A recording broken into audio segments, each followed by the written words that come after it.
Hi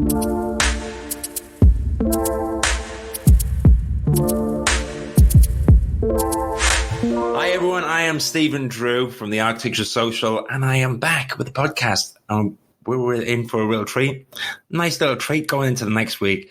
I am joined here by Alvin, and Alvin is from Projects by People. Projects by People is something that you set up, Alvin, and the first time I saw it was on Instagram. But hey, how are you?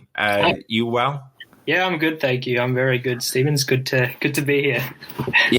So you're literally around the globe, right? So you're in what part of Australia are you living in right now? So I'm from Brisbane, Australia, if you know where that is. Brisbane. Yeah. Oh, all right. Okay. So I've never been to Australia. Oh, really? So I've never been. So which part? We're kind of going for. I'm going off kill. This should be an architecture podcast. Why am I talking about geography? Well, what part of Australia is Brisbane?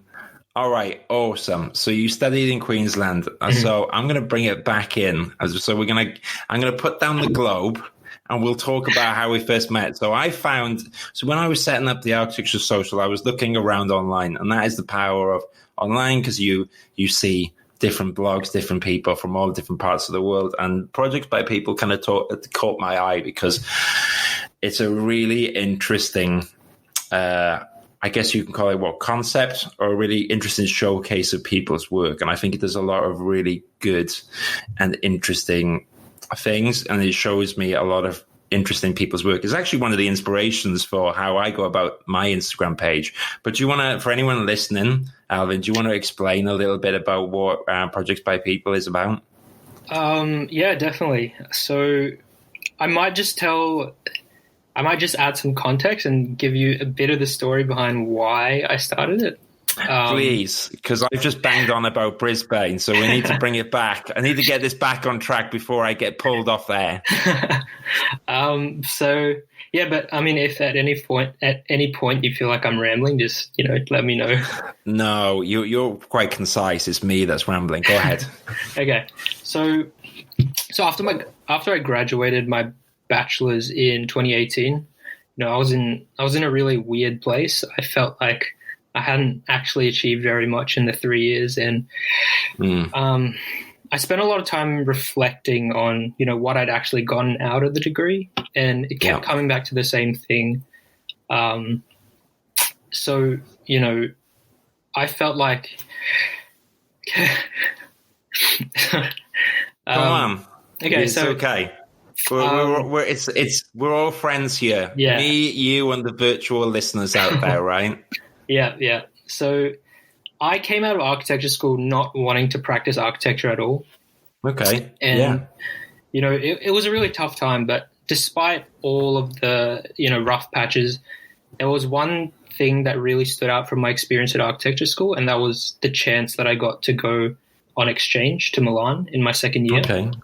And, I'm really, really grateful that I got that opportunity to meet people from different parts of the world. And it really helped me grow as a person. So when I realized that I was one of the very lucky few that actually got to go on an exchange program, I started to think about, the fact that I was 1 out of 10 people in my cohort that actually got to go.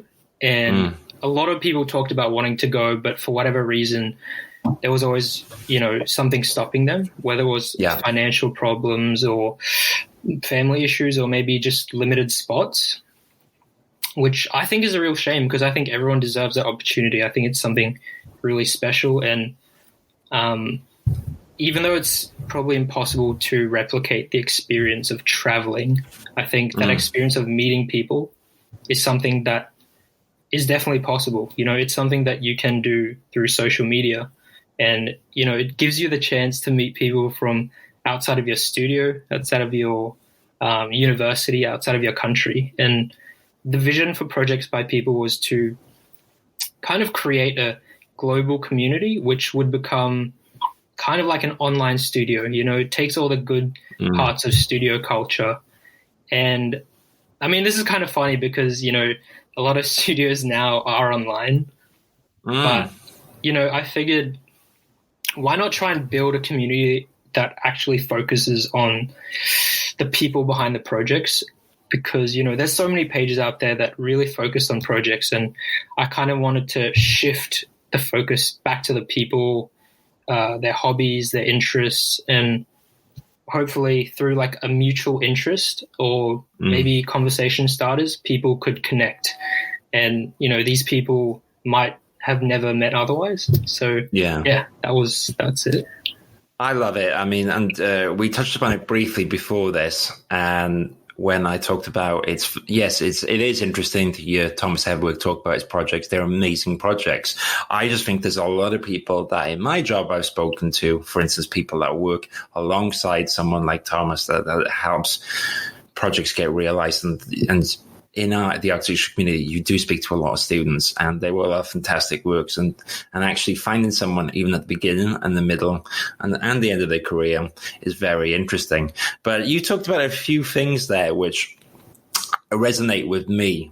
So the first thing is you talked about not wanting to do architecture, which is really interesting.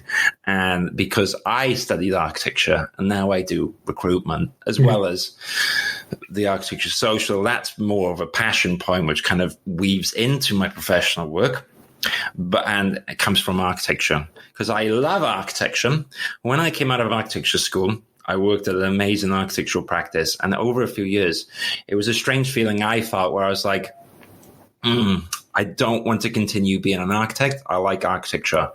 And I remember at the time feeling like that was wrong. And I almost felt slightly embarrassed to mention it to people because it was kind of a strange thing. Because I was building up to be registered an architect. So I did the degree and diploma in the UK, which is 5 years, and I worked in 2 or 3 years in industry, and everyone was kind of getting to that point where they're like, so when are you going to do the course to qualify? And I kept making excuses because at the time I was like, oh, well, I'm just going to focus on me right now and all this stuff. But in my head, I was a little bit embarrassed because I felt like I had a problem and I couldn't work out the best way to go. And what I've learned since then, and this is the power of speaking to people like yourself and others, is that this is actually more common occurrence than we all think. And actually, if people embrace that feeling, you can still have a great career in architecture.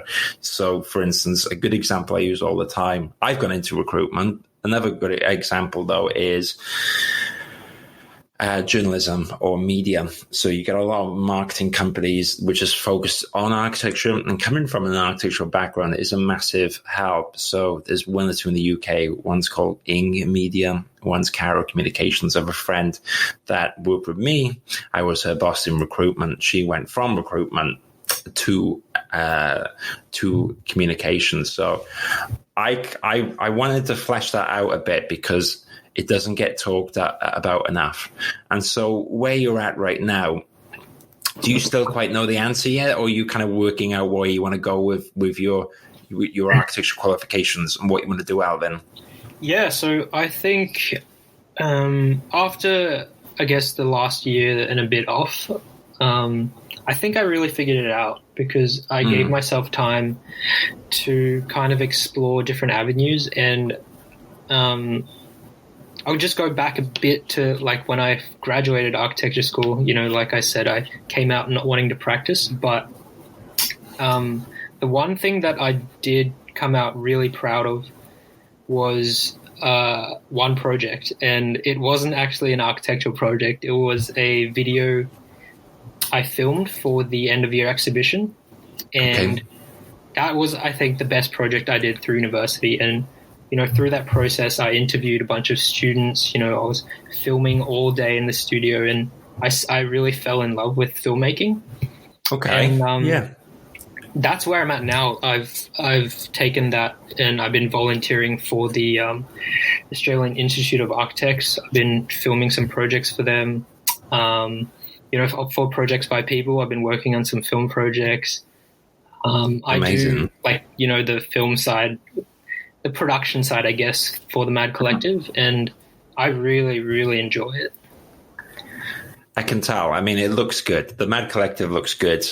Alongside what you said, though, I have a friend that I studied with, a good friend of mine is called Will McDaniel, and he went to Oxford Brookes University in the UK, and they have quite a high focus on letting people experiment, and they had a similar thing where in part of the studio that Will went into was video focused, and so it kind of sparked his passion for it. So ever since I've known Will, and I'm going to get him on as a guest, he's a big YouTuber now, so I feel like I got a celebrity on. But basically, he's got like 500,000 subscribers now, but it comes from his weird and wonderful passion.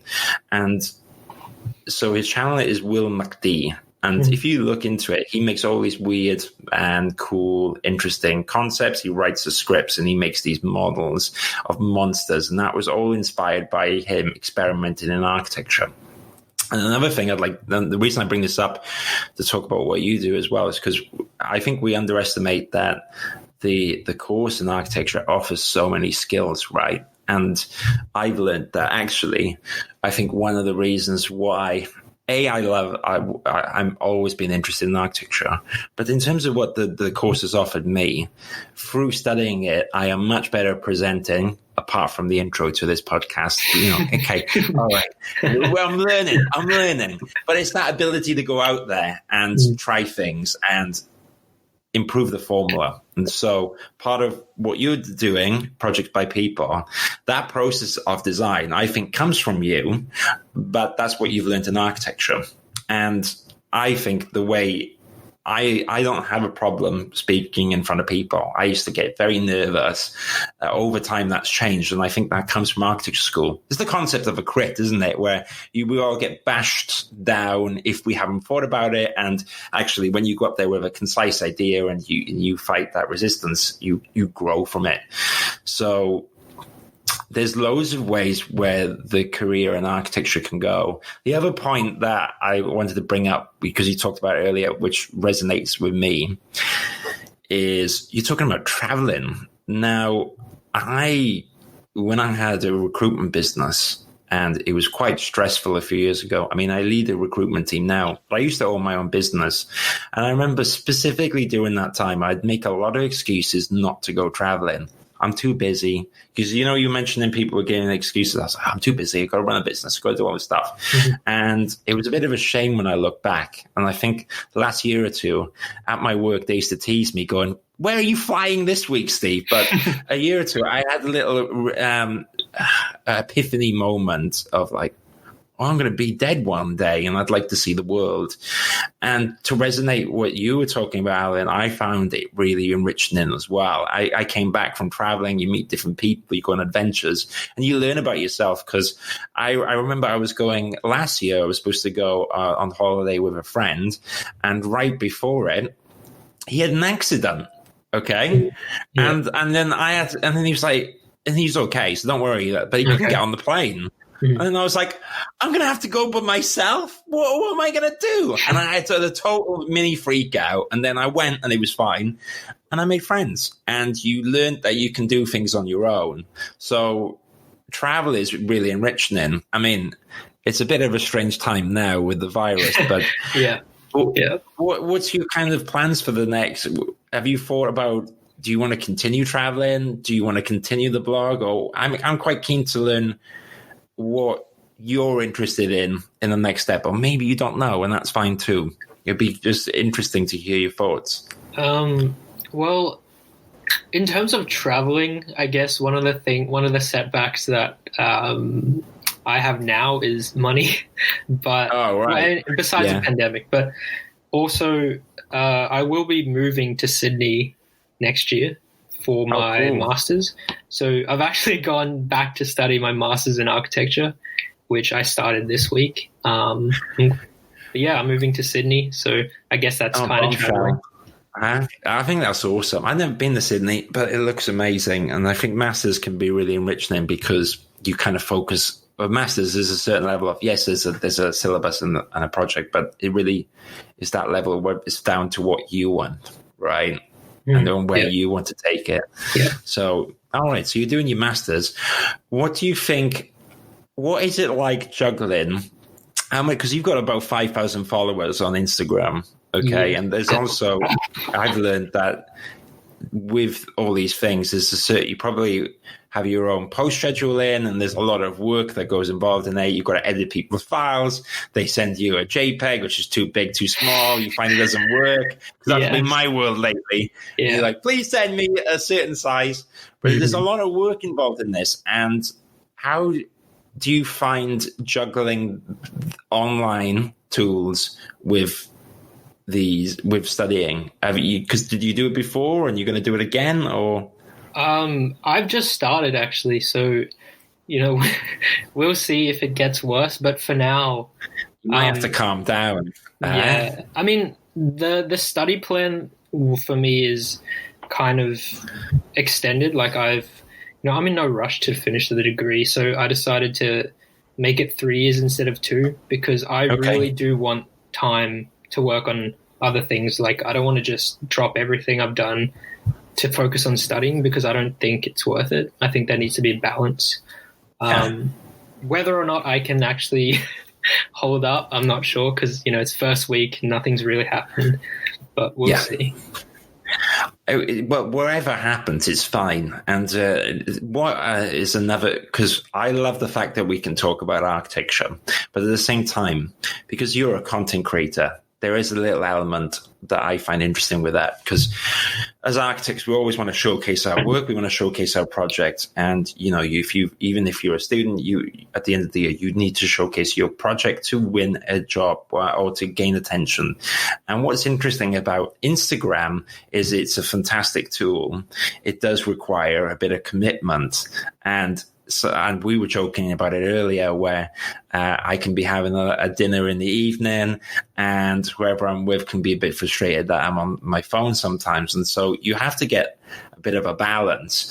Have you ever felt, though, sometimes that it's almost like a second job? It's amazing what you've done, but with that, it takes up your time, right? Yeah. I mean, how do you feel behind the scenes? It's rewarding, but do you as well, like me, get a bit, gosh, this can be a lot of work sometimes? Definitely. I've, throughout this year. Not just me. Just me. No, not at all. I think, that's really common, I guess. It's just, I took a lot of time off this year away from the platform just because, at some points it just feels like too much. And yeah, I think if it gets that, and that's what I've learned, but on the other hand, there's something really fun about doing it, and I think it's about moderation. And I spoke to a really interesting chap yesterday. His name is Sean, and he is a LinkedIn instructor, endorsed by LinkedIn, and he does Revit courses. And we were talking about how he will do all-nighters, and I've done all-nighters, and I bet you've done all-night. We've all done them, right? And this kind of, sometimes it's the architect's curse of, well, not curse, it's like the fountain pen. There's a film, and there's that famous scene where the building's going to go ahead, and the architect's like, we're not going to do it like that, I'm going to fix it. And then then the camera comes back, and it shows a shot of him passed out on the desk, but the building's done. And there is something noble about that. But there is something also, I think, self-destructive. So there's the balance of, because life is awesome. So travel, super enriching. And actually, where I'm going with this is that the travel and your experiences doing that will then give a new second, it will give a perspective on which will improve your architecture. Okay, having a break away from things will improve your architecture, and then having a break away from your social media, you'll then love you love your channel when you do it, because you get the thrill out of it. And I find that I understand that, but when you're actually doing these things with responsibility, it's really hard to constantly manage the responsibilities without one tipping over. So yeah, I've been there. Yeah. What would your advice be to anyone that's balancing a few responsibilities, or like yourself's got a successful platform? Would you any particular pearls of wisdom?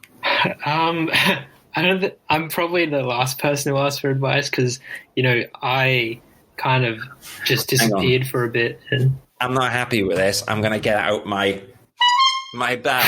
Don't be a Debbie Downer. So in the UK, that means like you completely underselling yourself. You're definitely not the last person to ask because you've got an amazing channel. You're a really nice guy and you're really helpful to a lot of people. So, okay. Are we gonna?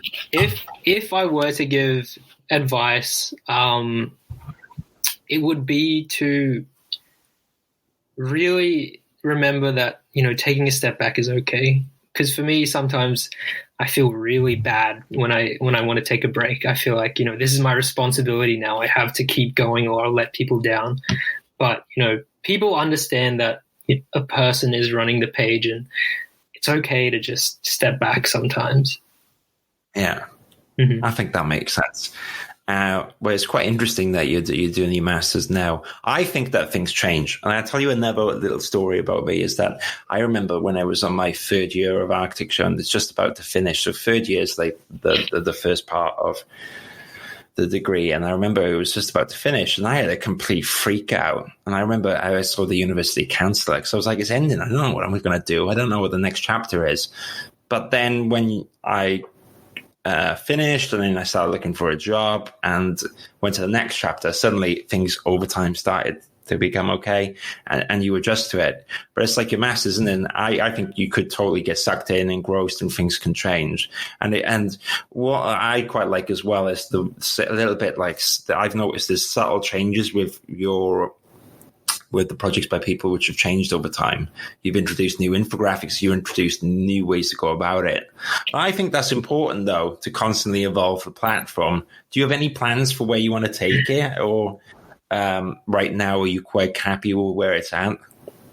That's a good question, actually, because I'm currently in the process of making a pretty big change. I think, for quite a while, I was really dissatisfied with the platform, not because, it wasn't doing a good job, but I just think it could be doing a better job. And, like I said earlier, the goal has always been to connect people, to try to get conversations going. And it slowly became less about, the people, and it became more about people just wanting to showcase their work.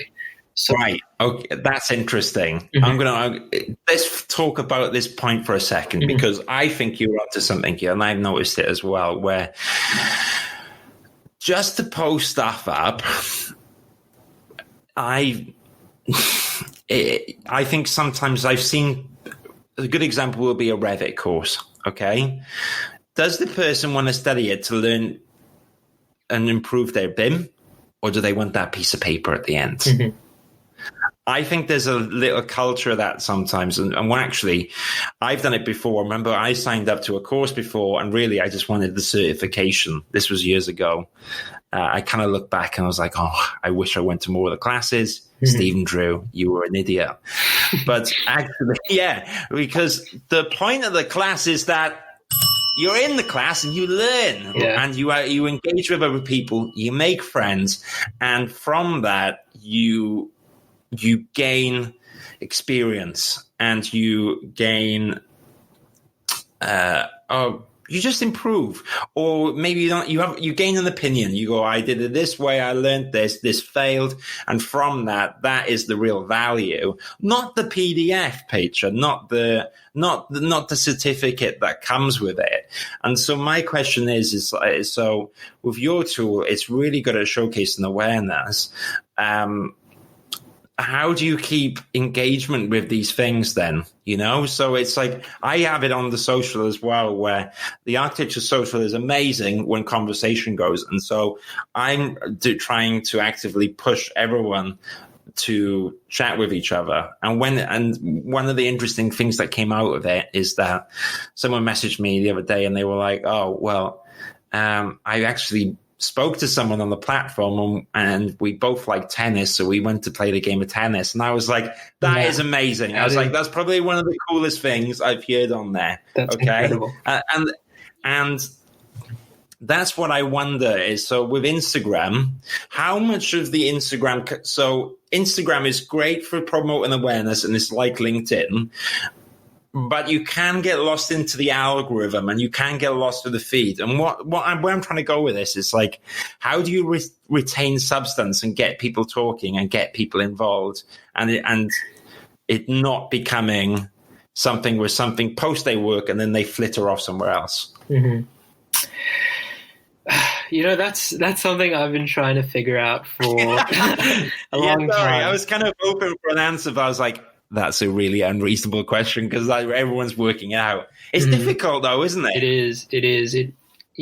I guess what I've always tried to do is, freshen things up, try something new, something different. Hopefully it works because, I've tried so many different initiatives and whatever through projects by people, and they've all failed. Hang on, but I like that though. A failure is so important. I do stuff all the time on the Architecture Social which doesn't work, and it reiterates it. Because actually, what I like about Projects by People is that it's focused on everyone. Anyone can submit their work, and it is great for ideas because you kind of get a raw feeling for someone's work. And that's why on the Architecture Social Instagram, I like that the work on there is from people within the community, but yours is quite nice, as in anyone can submit their work and you get to see the person and the work involved. So maybe is that enough? Or because you're quite ambitious, are you going to take it another level where Projects by People comes into something else? Yeah, that's what I'm working on right now, actually. I don't know, a year ago I had the idea to kind of get people to submit videos of themselves speaking and stuff like that, but back then it was kind of weird. But nowadays it seems like it's a perfect time to get that started because everyone's using Zoom, everyone's on, Google Hangouts or whatever. So the change I'm making now is to transition into not an interview style format, but it's more of a video cover thing. So instead of just a picture, it's a video. I'll conduct a really quick interview through Zoom or whatever with people, and then they'll pretty much be answering similar questions, and the community will get to know them a bit better than just seeing their picture. Oh, wait, is that what I agreed to do? Oh, you can't make me the first one, Alvin. I'm going to mess it up, huh? I've recorded a few, so you're going to be the first. Yeah, but slip me in on number 10 or 12. I like that, though. I love that because you think you touched on, I haven't seen that, so it's interesting. But what you're kind of doing is you're talking about kind of the interesting bit of the crit without being there for 6 hours and your soul slowly evaporating by the end of the day because you've watched so many of them. You're like, oh, I don't know, at this point, just get me on. Yeah. I kind of like that because what's interesting, what you're talking about with video is that on pictures, it's easy, it's accessible, you don't need bandwidth. But you're right, video, you pick up emotion and tone, or audio as well. So it could even be whether you're talking about whether it's audio and you got the pictures there. I think that's really cool because you get a sense of emotion and you get a sense of the person.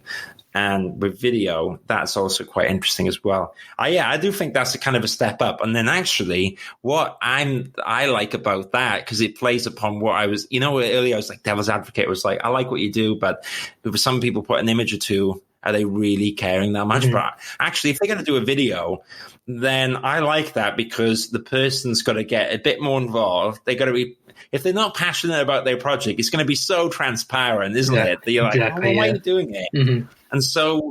And therefore you get a glimpse into the person. That's probably going to be better for their job searches and everything. So I do think that's a really good suggestion, actually. It kind of breaks the whole pattern of picture after picture just for pictures, even though I quite like the pictures, but you know what I mean? Yeah. I know exactly what you mean. It's exciting. Like, this is the first time I've been excited for anything on Projects by People in quite a while. So yeah. I think it's great, and that's why I'm actually encouraging you. So positivity, Bal. Yay, I love it. Right? What we got to remember, though, as well, is I think that we all can, and I do the same sometimes. I look back at some of my work, and I'm like, oh, I shouldn't change that. Now, I should have changed that, or I'm like, oh, I wouldn't do that like now. What I've kind of had to start learning is that You have to realize where you were at the time. And projects by people, and it's like everything. A good concept starts simple, and then you evolve it over time, and certain things work, certain things don't. If you didn't get people on and you didn't test the concept of people showcasing their work, then you wouldn't get to this point where you could evolve it. So actually, what you're talking about, to me, makes a good evolvement. And we shouldn't look back, right? As in, so an example I used last week is like, I've done a few thumbnails, and the audio for the first few of these that I'd done before I got a proper microphone and all this stuff was awful.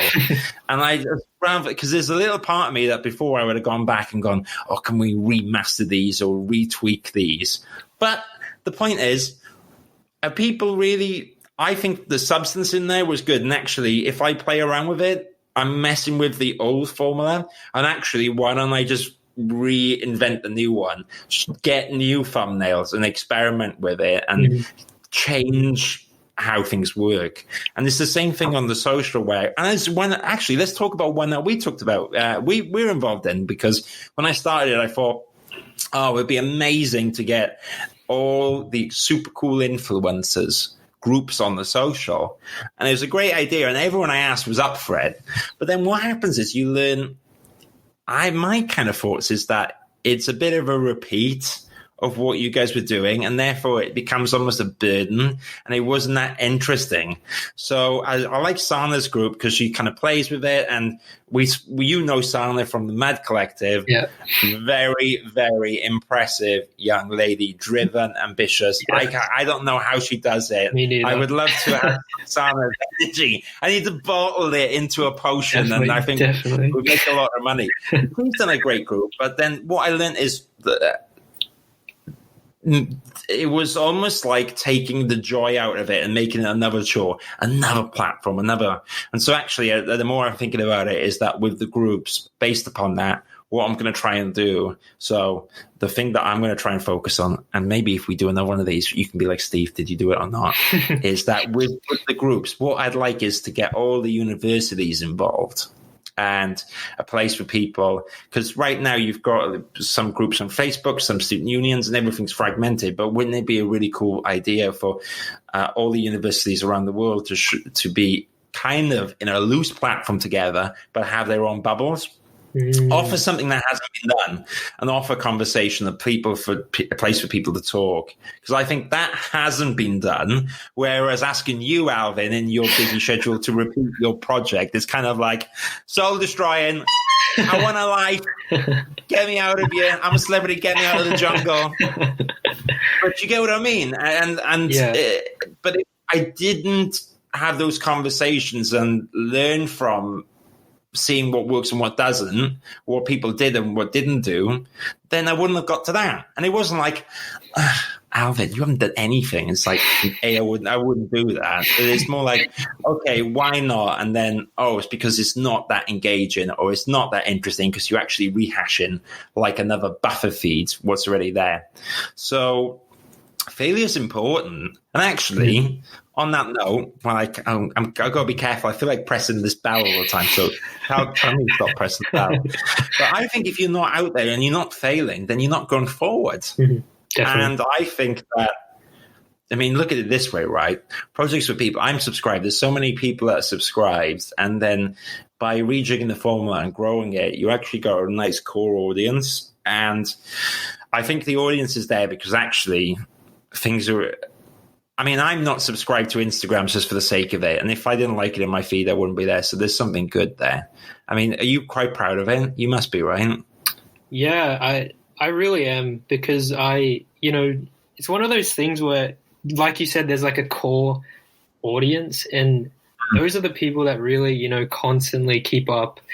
And sometimes when they reach out and say, "Oh, I loved what you did here. I loved what you did there," that, it's nice to get I guess the feedback from the people that that you're making the content for, So I really enjoy that part of it. And I think early on, more so than now, it really did kind of do what I was hoping it would do. Like, people were connecting, asking about projects and stuff. So I hope to bring that back soon. I love it. All right, great. And so you've got your course and you've got projects for people. Amazing. I actually am. You are the one of the top precedents for the Architecture Social on Instagram. So take that as a compliment. So, Too kind. What's it say? I haven't. Hopefully, I haven't copied you, and I've kind of got my own DNA in there. But it was an inspiration for it, because I was like, well, rather than post generic stuff, well, why don't I post stuff in the community? Mm-hmm. And that's what I took from it, is that projects from people. I liked it was by people. And so with the social, if you're the Architecture Social, if you're on there and you want to showcase your work, then great. That's what it's for, mm-hmm. because it's feeding off the interesting part. And the bit I kind of like is that it's for the community. So if you're on there and you are someone engaging and you want to showcase your work, then I'll post it. Mm-hmm. And I think that helps push the conversation. And by what you do in showcasing other people's work, which maybe wouldn't have seen the light of day because they are not Mr. Skidmore, Owens and Merrill, mm-hmm. or they are not famous just yet, or what have you. Mm-hmm. It's really, really good to showcase these ideas. So on that note, I think that's been really interesting. Have you got any questions for me, Alvin? Do you want to turn the table around and ask me what I'm up to? I actually, Sana told me about the Architecture Social, and mm-hmm. when she told me about it, I was so excited because, it kind of ticked all the boxes for what I wanted projects by people to be initially, but it was just so much better because it was its own thing. And I mean, I guess I want to ask, what is your goal for it in the long term or short term, or Okay, I think it's the same way when I should plan a bit more, right? So I was listening to this today to a really nice individual who's a mentor in the UK called Jason Boyle, and he's like a nuclear architect. And he sent me his little podcast this morning. I was listening to it, and he talked about a 1-year plan, a 5-year plan, and a 10-year plan. And I'm gonna give you a confession. I am someone that I am the worst person. I would drive Sana mad because I don't do any lists. I follow my gut instinct, and that sometimes causes, I won't say problems, but what it means is that I go off and follow my instinct. The upside is,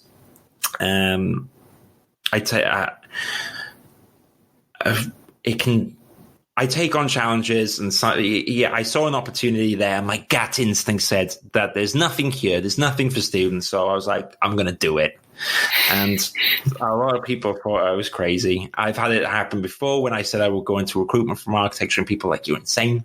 And then when I said that I was going to leave Bespoke Careers, which was a large architectural recruitment consultancy, big in Australia, big in London, everywhere, to set up my own recruitment agency, everyone thought I was crazy. And then that was successful. Even though I love Bespoke, at the time I was just so driven to do something different. And to kind of challenge myself, but people thought I was mad. So the point is that I was on furlough here. I saw an opportunity to help people, and I just felt a little bit frustrated that over the course of my career, students would ask for help, and I would try and help where I could. But when time's limited, you never really give enough attention. So I thought, wouldn't it be awesome if there was a place for architects to speak, and if I can offer some words of wisdom during this time? And I was like, I'm going to do it live.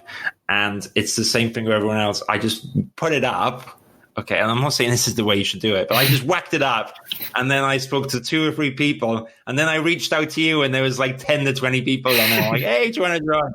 And now more and more people have joined in, and I sent messages to reach out.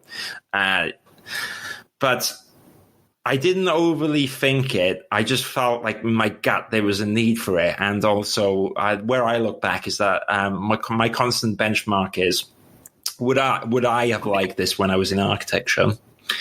And I try to balance the line between because it's very hard to work now. Now, especially, I've gone from working 2 days a week back to 4 days a week because everyone's returning their work in coronavirus and managing the platform. And that's why I think I've been talking a bit about how you manage the platform, because to me it's interesting. Because I have a full-time job with responsibility and a team, and the two projects really help each other out. This project and my job, they both feed into each other really well.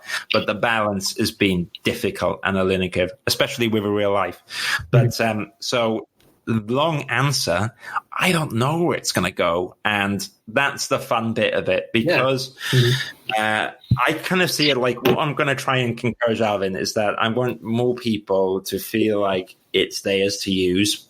And that comes over time because everyone's being respectful and everyone's there's no malice in the group, which is amazing. And everyone by the whole, well, you just don't know, like an internet troll or something comes in, right? I'm like, oh no, I've got to get out my like PC place and go, excuse me, no sexist comments in here. Which, yeah, I'll just go around with my horn and kick people out. But everyone's been really good and really supportive, and the community's been awesome. And I guess I'm interested in experimenting with that formula. And my next goal is to try and get more and more people. Like, for instance, say now you have an idea that you want projects for people to feed into the Architecture Social, then that's what it's for. The thing that I'm going to roll out next, oh gosh, I shouldn't announce it here. I have a problem of announcing things, and then hopefully I've got to make sure I do them. But what I will do is I'm thinking of doing a weekly architecture show, which I'm going to do live on YouTube. And I'm going to talk about new jobs that are happening, news that's happening, and I'm going to honk my horn and get guests on and I'm going to wind everyone. Hopefully have a bit of fun with it. But maybe, who knows, maybe we can become, who's big in the Jimmy Fallon or Jimmy, that would be fun, right? So we'll see. Sure, but like everything else, we'll see where it goes, Alvin. And like you, who knows where the formula will go. So on that note, if anyone hasn't heard of you or hasn't seen Projects by People, where do we find you, Alvin? And where do we find Projects by People? So Projects by People, at the moment, it's just on Instagram. So, at Projects by People is the handle. I'm working on the website. Hopefully it can do a better job. It's not just a submission portal. And also on YouTube. Better job. I'm going to hold the horn. You've been a Debbie Downer again. I'm sure it's going to be good. Hopefully. And yeah, I'm starting to get into YouTube now. I think that's the next thing for me as well. I've always loved YouTube, and hopefully it goes well. I think it will, and it makes sense with what you're talking about in terms of video, especially with live streaming, because I know you StreamYard. Actually, I use StreamYard now because of the Mad Collective. And on that note, the Mad Collective, where can we find the Mad Collective? So we have our website, madcollective.org. We're most active on Instagram, so it's at the _Mad Collective, I think. You Google Mad Collective, it'll pop up, right? Yeah. They will give you a break. I'm like that. Is it there? Is it not? All right. Well, look, I think what you've done is awesome. I think that you are someone that's changed a bit of the digital fabric, definitely. And I think you are incredibly humble, and you will. I reckon you're going to be one of the influencers which changes this space. So, so keep going. And I won't honk my horn. Oh, maybe a little honk. Just a little bit. Very impressed. All right. Keep going. Absolutely loved having you here. And it's good to talk about the realities of studying architecture, traveling, and everything else. Thank you so much, Alvin. Thank you, Stephen. It was an absolute pleasure. All right. Signing out.